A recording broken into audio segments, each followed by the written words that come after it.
Start. Shrimad Bhagavad Gita 6वां अध्याय। श्री भगवान जी बोले, हे अर्जन, जिस नूं कर्म फल विच लगाओ नहीं अते जो कर्मां नूं करदा है ओही सन्यासी अते योगी है। डंडी। जिसने हवन आदਿਕ लौकिक कर्म छड्ड दिते हन ਉਹ योगी नहीं है। डंडी। हे अर्जन, जिस ਨੂੰ ਸੰਨਿਆਸ ਕਹਿੰਦੇ ਹਨ ਉਸੇ ਨੂੰ ਹੀ ਕਰਮ ਯੋਗ ਸਮਝੋ, ਕਿਉਂਕਿ ਸੰਕਲਪਾਂ ਨੂੰ ਛੱਡੇ ਬਿਨਾਂ ਕੋਈ ਵੀ ਯੋਗੀ ਨਹੀਂ ਹੋ ਸਕਦਾ। ਡੰਡੀ। ਜਿਹੜੇ ਮੁਨੀ ਯੋਗ ਪ੍ਰਾਪਤੀ ਦੀ ਇੱਛਾ ਰੱਖਦੇ ਹਨ ਉਹਨਾਂ ਲਈ ਉਸ ਦਾ ਸਾਧਨ ਕਰਮ ਹੀ ਹੈ ਅਤੇ ਉਹਨਾਂ ਦੇ ਯੋਗੀ ਹੋਣ ਤੇ ਉਹਨਾਂ ਦਾ ਗਿਆਨ ਪੂਰਾ ਹੋਣ ਦਾ ਸਾਧਨ ਚਿੱਤ ਦਾ ਸਮਾਧਾਨ ਹੈ। ਡੰਡੀ। ਜਦੋਂ ਮਨੁੱਖ ਵਿਸ਼ੇ ਅਤੇ ਕਰਮਾਂ ਦੇ ਲਗਾਓ ਤੋਂ ਛੁੱਟ ਗਿਆ ਅਤੇ ਸਾਰੀਆਂ ਵਾਸ਼ਨਾਵਾਂ ਨੂੰ ਉਸਨੇ ਛੱਡ ਦਿੱਤਾ। ਡੰਡੀ। ਉਸੇ ਵੇਲੇ ਉਹ ਯੋਗਾਰੂੜ ਕਿਹਾ ਜਾਂਦਾ ਹੈ। ਡੰਡੀ। ਆਪ ਹੀ ਆਪਣਾ ਕਲਿਆਣ ਕਰੇ ਅਤੇ ਆਤਮਾ ਨੂੰ ਅਵਨਤ ਨੀਵਾਂ ਹੋਣ ਤੋਂ ਰੋਕੇ, ਕਿਉਂਕਿ ਮਨੁੱਖ ਆਪ ਹੀ ਆਪਣਾ ਮਿੱਤਰ ਅਤੇ ਸ਼ਤਰੂ ਹੈ। ਡੰਡੀ। ਜਿਸ ਨੇ ਵਿਵੇਕ ਨਾਲ ਆਪਣਾ ਮਨ ਆਪਣੇ ਅਧੀਨ ਕਰ ਲਿਆ ਉਹ ਆਪ ਆਪਣਾ ਹਿਤਕਾਰੀ ਹੈ। ਡੰਡੀ। ਜਿਸ ਨੇ ਵਿਵੇਕ ਦਾ ਤਿਆਗ ਕੀਤਾ ਹੈ ਉਹ ਖੁਦ ਹੀ ਆਪਣਾ ਸ਼ਤਰੂ ਹੈ। ਡੰਡੀ। ਮਨ ਨੂੰ ਜਿੱਤਣ ਵਾਲੇ ਸ਼ਾਂਤ ਸੁਭਾਅ ਮਨੁੱਖ ਦੀ ਆਤਮਾ ਸ਼ੀਤ ਊਸ਼ਨ, ਦੁੱਖ ਸੁੱਖ, ਦੁੱਖ ਮਾਨ ਅਤੇ ਅਪਮਾਨ ਇਹਨਾਂ ਦੇ ਹੋਣ 'ਤੇ ਵੀ ਅਤਿਅੰਤ ਸਥਿਰ ਰਹਿੰਦੀ ਹੈ। ਡੰਡੀ। ਜਿਸ ਨੇ ਗਿਆਨ ਵਿਗਿਆਨ ਨਾਲ ਆਪਣਾ ਅੰਤःਕਰਨ ਨੂੰ ਤ੍ਰਿਪਤ ਕਰ ਲਿਆ ਹੈ, ਜਿਹੜਾ ਨਿਰਵਿਕਾਰ ਹੋ ਗਿਆ ਹੈ ਅਤੇ ਜਿਸਨੇ ਆਪਣੀਆਂ ਇੰਦਰੀਆਂ ਨੂੰ ਵਸ ਵਿੱਚ ਕਰ ਲਿਆ ਹੈ, ਜਿਹੜਾ ਮਿੱਟੀ ਪੱਥਰ ਅਤੇ ਸੋਨੇ ਨੂੰ ਇੱਕੋ ਜਿਹਾ ਸਮਝਦਾ ਹੈ ਉਹ ਹੀ ਯੋਗੀ ਕਹਾਉਂਦਾ ਹੈ। ਡੰਡੀ। ਸੁਹਿਰਦ ਮਿੱਤਰ ਸ਼ਤਰੂ ਉਦਾਸੀਨ ਈਰਖਾਲੂ ਮਿਥਿਆਰਥ ਈਰਖਾ ਕਰਨ ਯੋਗ ਬੰਧੂ ਵਰਗ ਸਾਧੂ ਅਤੇ ਪਾਪੀ ਇਹਨਾਂ ਸਾਰਿਆਂ ਵਿੱਚ ਜਿਹੜੀ ਦ੍ਰਿਸ਼ਟੀ ਰੱਖਦਾ ਹੈ ਉਹ ਹੀ ਸ੍ਰੇਸ਼ਟ ਹੈ। ਡੰਡੀ। ਯੋਗੀ ਪੁਰਸ਼ ਨੂੰ ਮਨ ਅਤੇ ਆਤਮਾ ਨੂੰ ਆਪਣੇ ਵਸ ਵਿੱਚ ਕਰਕੇ ਵਾਸ਼ਨਾਵਾਂ ਅਤੇ ਸਾਰੇ ਪ੍ਰਪੰਚਾਂ ਭਰਮਾਂ ਨੂੰ ਛੱਡ ਕੇ ਕਿਸੇ ਇਕਾਂਤ ਵਿੱਚ ਬੈਠ ਕੇ ਲਗਾਤਾਰ ਚਿੱਤ ਨੂੰ ਸਮਾਧੀ ਵਿੱਚ ਲਗਾਉਣਾ ਚਾਹੀਦਾ ਹੈ। ਡੰਡੀ। ਯੋਗੀ ਨਿਰਮਨ ਸਥਾਨ ਵਿੱਚ ਪਹਿਲਾਂ ਕੁਛ ਉਸਦੇ ਉਪ ਮ੍ਰਿਗ ਹਿਰਨ ਆਦਿ ਦਾ ਚਰਮ ਖੱਲ ਅਤੇ ਉਸਦੇ ਉੱਪਰ ਵਸਤਰ ਵਿਛਾਵੇ। ਡੰਡੀ। ਜਗ੍ਹਾ ਨਾ ਤਾਂ ਬਹੁਤ ਉੱਚੀ ਨਾ ਬਹੁਤ ਨੀਵੀਂ ਹੋਵੇ, ਉਸੇ ਉੱਤੇ ਮਨ ਇਕਾਗਰ ਕਰਕੇ ਚਿੱਤ ਅਤੇ ਇੰਦਰੀਆਂ ਨੂੰ ਰੋਕ ਕੇ ਬੈਠਣਾ ਚਾਹੀਦਾ ਹੈ। ਡੰਡੀ। ਆਤਮ ਸ਼ੁੱਧੀ ਲਈ ਯੋਗ ਕਰਨਾ ਚਾਹੀਦਾ ਹੈ। ਡੰਡੀ। ਸਰੀਰ ਮਸਤਕ ਅਤੇ ਗਰਦਨ ਨੂੰ ਬਰਾਬਰ ਕਰਕੇ ਅਚਲ ਹੋ ਕੇ ਸਥਿਰ ਹੋਵੇ ਅਤੇ ਆਪਣੇ ਨੱਕ ਦੇ ਅਗਲੇ ਹਿੱਸੇ ਨੂੰ ਵੇਖਦਾ ਹੋਇਆ ਸਾਰੀਆਂ ਦਿਸ਼ਾਵਾਂ ਤੋਂ ਆਪਣੀ ਦ੍ਰਿਸ਼ਟੀ ਹਟਾਉਂਦਾ ਰਹੇ। ਭੈ ਰਹਿਤ ਹੋ ਕੇ ਸ਼ਾਂਤ ਚਿੱਤ ਨਾਲ ਬ੍ਰਹਮਚਾਰਿਆ ਵਰਤ ਦਾ ਪਾਲਣ ਕਰਕੇ ਮਨ ਨੂੰ ਰੋਕ ਕੇ ਮੇਰੇ ਵਿੱਚ ਹੀ ਲੀਨ ਹੋ ਕੇ ਮਨ ਨੂੰ ਯੋਗ ਵਿੱਚ ਲਗਾਏ। ਡੰਡੀ। ਇਸ ਤਰ੍ਹਾਂ ਮਨ ਨੂੰ ਵਸ ਵਿੱਚ ਰੱਖਣ ਵਾਲੇ ਯੋਗੀ ਨੂੰ ਲਗਾਤਾਰ ਯੋਗਾ ਅਭਿਆਸ ਕਰਦੇ ਰਹਿਣ ਨਾਲ ਮੇਰੇ ਵਿੱਚ ਰਹਿਣ ਵਾਲੀ ਅਤੇ ਅੰਤ ਵਿੱਚ ਨਿਰਵਾਣ ਪਦ ਅਰਥਾਤ ਮੇਰੇ ਸਰੂਪ ਵਿੱਚ ਲੀਨ ਕਰਨ ਵਾਲੀ ਸ਼ਾਂਤੀ ਪ੍ਰਾਪਤ ਹੁੰਦੀ ਹੈ। ਡੰਡੀ। ਹੇ ਅਰਜੁਨ, ਜਿਹੜਾ ਜ਼ਿਆਦਾ ਭੋਜਨ ਖਾਂਦਾ ਹੈ, ਜਿਹੜਾ ਕਈ ਦਿਨ ਵਰਤ ਰੱਖਦਾ ਹੈ, ਜਿਹੜਾ ਬਹੁਤ ਸੌਂਦਾ ਹੈ ਜਾਂ ਜਾਗਦਾ ਹੀ ਰਹਿੰਦਾ ਹੈ, ਉਸ ਨੂੰ ਯੋਗ ਨਹੀਂ ਪ੍ਰਾਪਤ ਹੁੰਦਾ। ਡੰਡੀ। ਜਿਹੜਾ ਉਪਯੁਕਤ ਆਹਾਰ ਅਤੇ ਵਿਹਾਰ ਕਰਦਾ ਹੈ, ਕਰਮਾਂ ਦਾ ਯੋਗ ਰੀਤੀ ਨਾਲ ਪਾਲਣਾ ਕਰਦਾ ਹੈ, ਜਿਹੜਾ ਠੀਕ ਸਮੇਂ 'ਤੇ ਸੌਂਦਾ ਅਤੇ ਜਾਗਦਾ ਹੈ।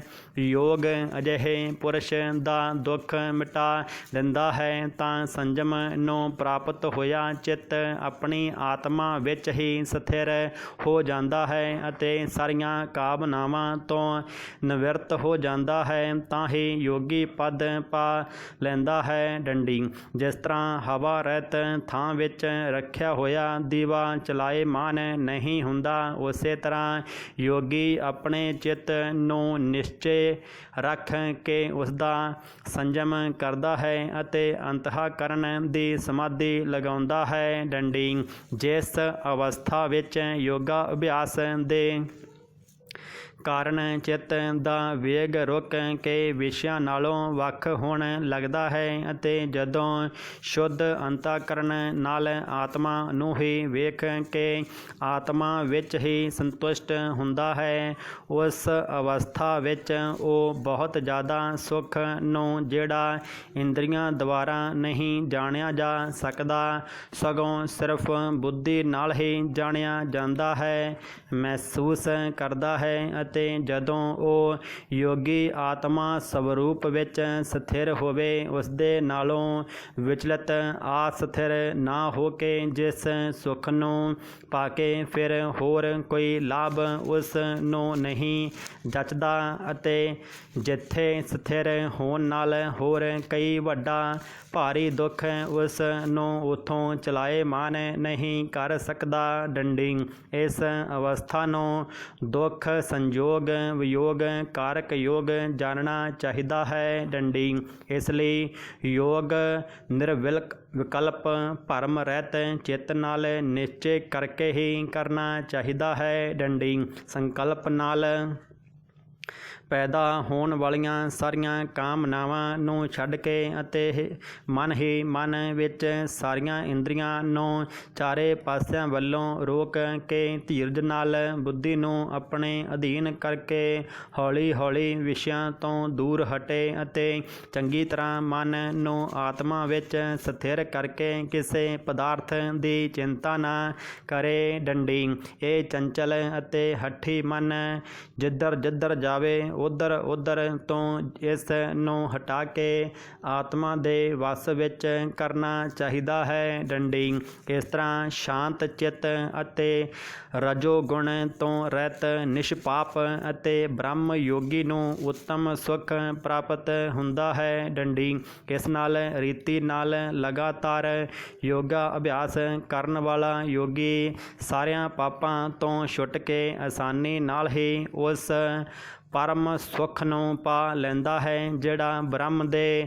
ਸਹਿਯੋਗ ਨਾਲ ਪ੍ਰਾਪਤ ਹੁੰਦਾ ਹੈ। ਡੰਡੀ ਜਿਸ ਦਾ ਮਨ ਯੋਗ ਵਿੱਚ ਸਥਿਰ ਹੋ ਗਿਆ, ਉਸ ਦੀ ਦ੍ਰਿਸ਼ਟੀ ਵੀ ਸਭ ਜਗ੍ਹਾ ਬਰਾਬਰ ਹੋ ਜਾਂਦੀ ਹੈ। ਡੰਡੀ ਉਹ ਸਾਰੇ ਪ੍ਰਾਣੀਆਂ ਵਿੱਚ ਆਪਣੇ ਨੂੰ ਅਤੇ ਆਪਣਿਆਂ ਵਿੱਚ ਸਾਰਿਆਂ ਨੂੰ ਪ੍ਰਾਣੀਆਂ ਨੂੰ ਵੇਖਦਾ ਹੈ। ਡੰਡੀ ਜਿਹੜਾ ਸਾਰਿਆਂ ਵਿੱਚ ਮੈਨੂੰ ਅਤੇ ਮੇਰੇ ਵਿੱਚ ਸਾਰਿਆਂ ਨੂੰ ਵੇਖਦਾ ਹੈ, ਉਸ ਤੋਂ ਮੈਂ ਵੱਖ ਨਹੀਂ ਰਹਿੰਦਾ ਅਤੇ ਮੇਰੇ ਕੋਲੋਂ ਉਹ ਵੱਖ ਨਹੀਂ ਰਹਿੰਦਾ। ਡੰਡੀ ਜਿਹੜਾ ਭੇਦ ਭਾਵ ਵਿੱਚ ਰਹਿੰਦਾ ਹੈ, ਸਾਰਿਆਂ ਪ੍ਰਾਣੀਆਂ ਵਿੱਚ ਸਥਿਰ ਮੇਰਾ ਮੰਨਣ ਕਰਦਾ ਹੈ। ਡੰਡੀ ਉਹ ਯੋਗੀ ਚਾਹੇ ਜਿਹੜੀ ਅਵਸਥਾ ਵਿੱਚ ਹੀ ਰਹੇ ਮੇਰੇ ਨਾਲ ਮਿਲ ਜਾਂਦਾ ਹੈ।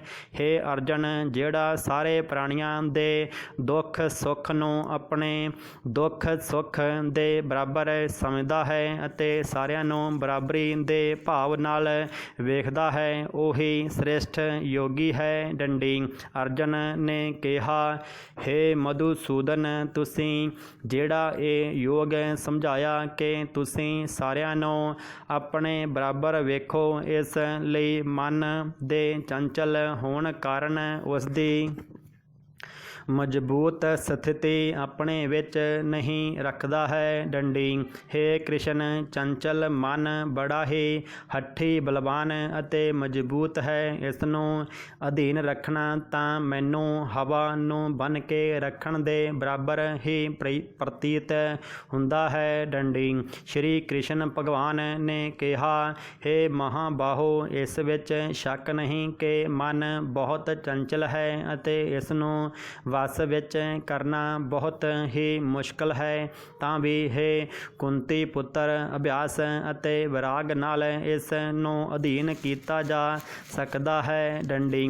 ਜਿਸ ਦਾ ਮਨ ਵਸ ਵਿੱਚ ਨਹੀਂ, ਉਸ ਨੂੰ ਯੋਗ ਅਤਿਅੰਤ ਦੁਰਲਭ ਅਜਿਹਾ ਮੇਰਾ ਮਤ ਹੈ। ਡੰਡੀ। ਪਰੰਤੂ ਮਨ ਨੂੰ ਵਸ ਵਿੱਚ ਕਰਨ ਵਾਲੇ ਯਤਨ ਕਰਦੇ ਰਹਿਣ ਨਾਲ ਉਪਾਅ ਦੁਆਰਾ ਇਸ ਯੋਗ ਨੂੰ ਪ੍ਰਾਪਤ ਕਰ ਸਕਦੇ ਹਨ। ਡੰਡੀ। ਅਰਜੁਨ ਨੇ ਕਿਹਾ, ਹੇ ਸ਼੍ਰੀ ਕ੍ਰਿਸ਼ਨ, ਜਿਸ ਦੇ ਵਿੱਚ ਸ਼ਰਧਾ ਤਾਂ ਹੋਵੇ ਪਰ ਯੋਗ ਪ੍ਰਾਪਤ ਕਰਨ ਵਿੱਚ ਸਫਲ ਨਾ ਹੋਇਆ ਹੋਵੇ ਅਤੇ ਜਿਸ ਦੇ ਮਨ ਯੋਗ ਤੋਂ ਵਿਚਲਤ ਅਸਥਿਰ ਹੋ ਗਿਆ ਹੋਵੇ, ਉਹ ਯੋਗ ਸਿੱਧੀ ਨਾਲ ਪਾਉਣ 'ਤੇ ਕਿਸ ਗਤੀ ਨੂੰ ਪ੍ਰਾਪਤ ਹੁੰਦਾ ਹੈ। ਹੇ ਭਗਵਾਨ, ਜਿਸ ਦਾ ਪਹਿਲਾ ਆਸਰਾ ਵੀ ਗਿਆ ਅਤੇ ਬ੍ਰਹਮ ਪ੍ਰਾਪਤੀ ਵੀ ਨਹੀਂ ਹੋਈ, ਉਹ ਦੋਨੋਂ ਪਾਸਿਆਂ ਤੋਂ ਭ੍ਰਿਸ਼ਟ ਹੋ ਕੇ ਭਿੰਨ ਭਿੰਨ ਬਦਲ ਦੀ ਤਰ੍ਹਾਂ ਨਸ਼ਟ ਤਾਂ ਨਹੀਂ ਹੋ ਜਾਂਦਾ। ਡੰਡੀ। ਹੇ ਸ਼੍ਰੀ ਕ੍ਰਿਸ਼ਨ, ਮੇਰਾ ਇਹ ਸ਼ੱਕ ਤੁਹਾਨੂੰ ਹੀ ਦੂਰ ਕਰਨਾ ਪਵੇਗਾ। ਇਸ ਨੂੰ ਦੂਰ ਕਰਨ ਵਾਲਾ ਆਪ ਤੋਂ ਇਲਾਵਾ ਹੋਰ ਕੋਈ ਨਹੀਂ ਹੈ। ਡੰਡੀ। ਸ਼੍ਰੀ ਭਗਵਾਨ ਬੋਲੇ, ਹੇ ਪਾਰਥ, ਉਸਦਾ ਇੱਥੇ ਨਾਸ਼ ਨਹੀਂ ਹੋਵੇਗਾ ਅਤੇ ਪਰਲੋਕ ਵਿੱਚ ਵੀ ਨਹੀਂ ਹੋਵੇਗਾ।